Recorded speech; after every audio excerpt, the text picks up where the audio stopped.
জ্বলবো, কারণ সোনা যত জ্বলে তত আর উজ্জ্বল এবং আর উৎকৃষ্ট হয়ে ওঠে। তোমরা জ্বালাতে জ্বালাতে থেমে যাবে, আমরা থামবো না।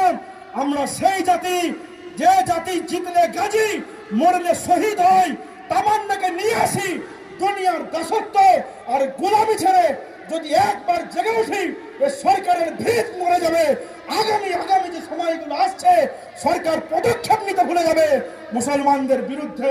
এবং যখন আমরা জেগে উঠবো, সরকারকে হুঙ্কার দিয়ে বলবো যে আমরা তোমার কারাকানুন মানি না, তুমি যতই বাতিল করো।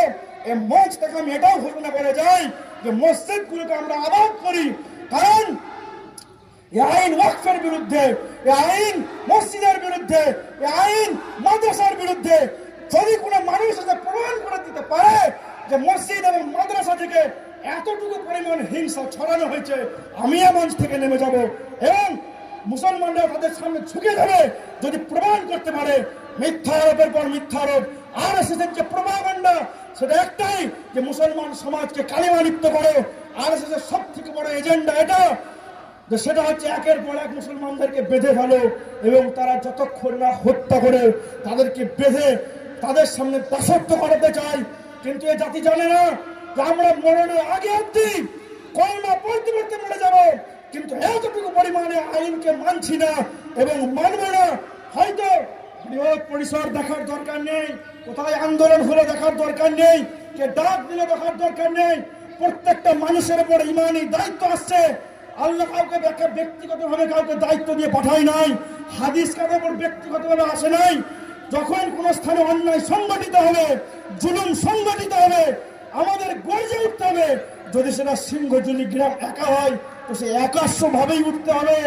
আজকে সব থেকে বড় আক্ষেপ যে আমরা একত্রিত হতে পারছি না। সব থেকে বড় আক্ষেপ যে আমরা একত্রিত হতে পারছি না এবং আমাদের ভেতরে এত মতানৈক্য। ফিলিস্তিনকে দেখে শিক্ষা নিই, তাদের একাকিত্ব হওয়ার জন্য আজকে তাদের চেপে ধরেছে।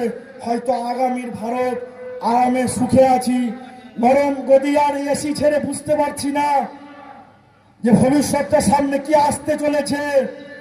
যদি ভবিষ্যৎ সম্পর্কে কোনো খেয়াল থাকতো, যদি মসজিদের প্রতি ভালোবাসা থাকতো, আজকে এগুলো ভরপুর হয়ে থাকতো। আজ এ আইন আসছে, কালকে ইউজিসি আসবে, অর্থাৎ মুসলমানদের কোনো অস্তিত্ব থাকবে না। এত দাবিয়ে রেখে দেবে যে